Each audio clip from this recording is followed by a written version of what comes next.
Hi everybody, today we're going to be talking about one of my favourite things. It's Robin Hood, the man, the myth, the legend. It's debatable whether he actually existed in real life or not, but let's take a look at some of the things that actually exist because they're right here in front of us. Joined today by a special guest, it's Robin Hood from the 2006 BBC TV series. Hi Robin, how's it going? Hi, let's look at my fact card. I've got a fact card here with all this info from, like I say, that TV series. It says, well, it's not just that TV series, it's just Robin Hood generally. Place of origin, Loxley village.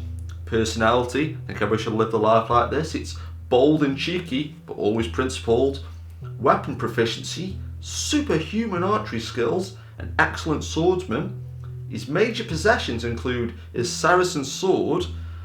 My dad is always adamant that he would never carry one of these curved swords like this. Maybe he's right. His Saracen bow, and this is hilarious, the love of his people. So, that's somebody wrote that, I can't believe that. His base of operations is Sherwood Forest, and his affiliation is the gang in King Richard. Alright, I'm leaving now. Have a good video. That was nice there, joined by a cloned replica of Jonas Armstrong there. One thing though, talking about like the story of Robin Hood, I kind of like how you can do loads of different things with it. You have the really traditional ones like this Richard Green one, and then you've got like the 1992 Kevin Costner one where it's all kinds of controversy. You've got Christian Slater, Mary Elizabeth Mastrantonio, that's not controversial, I just love saying that name. And you've got Morgan Freeman, and they actually say the F word. The F word, can you believe that? But the same year that came out, there was a Patrick Bergin version. And I'm really kind of ashamed to say that I haven't actually got it here. In fact, thinking about it, I don't think I've ever actually seen it for sale, but there was loads of stories that people saying that, I remember reading in Empire saying that people going to go to the Patrick Bergin version, and I guess the cinemas were just playing devil's advocate, but saying, oh, do you know it's not the Kevin Costner one? And it's like, gosh, you can't please some people. This is one of my favourite versions, like at the top of the video we mentioned it, but this is the BBC TV show. I still remember to this day, phoning my niece when they killed Maid Marian off, and it was like, I can't believe they did that. But in there, so I have to try to be a little bit careful with it. But when I went to Nottingham, it was awesome because I did archery there. I got put in the stocks at one point, and I actually got a leaf from Sherwood Forest. So it's kind of a little interesting little memento there. I'll just try put it safe there. At least I'm not like on these TV shows where, this is one of my bugbears. Have you ever noticed on these antique programs where you see something really valuable and they're like breaking the spine on it and stuff like that? This is definitely one of my favourite interpretations of Robin Hood. It's the Disney animated version, and I really think this is up there in the great movie ideas, like whoever picked the DeLorean for the time machine in Back to the Future, or whoever put a tie on Leatherface. Whoever made Robin Hood a fox is a freaking genius. So about genius, this is the Ridley Scott, Russell Crowe version of Robin Hood.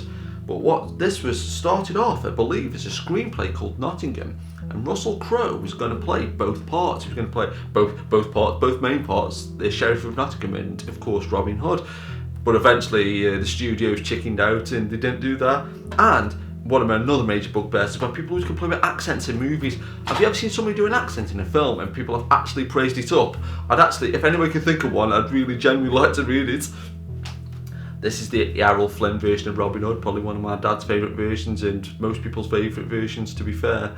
But another thing, like say, something like how my dad always talks about, like, oh, they wouldn't have done that in Robin Hood times, even though it's like, say, whether it was there or not is one of those things.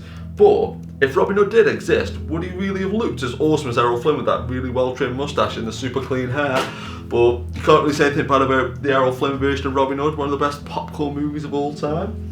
Talking about my niece, because my niece and me always used to watch Robin Hood and talk about it after it's been on. But she brought me some of these figures for Christmas, and cause she knows I'm one of these like nutters that only likes the good guys, she had to get me the goodies. So she got me Little John figure. He's always got a staff, which is kind of funky to me. And talk about the good guys, feminism in action. This is the Night Watchman. It's the Twisters. It's actually a woman. And in the UK, it was a really great song that was released in the UK, but the Bryan Adams song, Everything I Do It For You, was #1 a 17. Oh, dropped my arrow. Still sentence every day. This was number 1 for 17 whole weeks in the UK. I went to see Bryan Adams at the Britannia Stadium, Stoke-on-Trent. I actually have photographic evidence to prove it. And if you're wondering why it was number 1 for such a long time, it's because you had idiots like me buying the single over and over and over again. There's a really great quote here, it's from this issue of Q magazine. Who's buying this single? Bryan asked his record company. The answer, of course, is virtually everyone. Still to this day a bit gutted when it was knocked off by U2's The Fly's Back in Town. No, it's just called The Fly, but it was knocked off by, I was like, no, like anybody doesn't need a reason to rate U2 even more than everybody does. I know I mentioned stuff like this in every video, but I think it's definitely worthy of mention is the 80s version of Robin Hood. And it's got the great Clanad song on there, Hooded Man, which got me into like Enya and stuff like that, which is not a very fashionable thing to say. But since found out, and this is where all my favourite stars end up, like Sam McCorkindale and Freddie Jones, but the guy who, I can never remember his name, it's like Richard Portrayed or something like that. He had this really cool, awesome 80s hair. And where all these great 80s stars end up, they end up in a soap. He's in Emmerdale at the moment.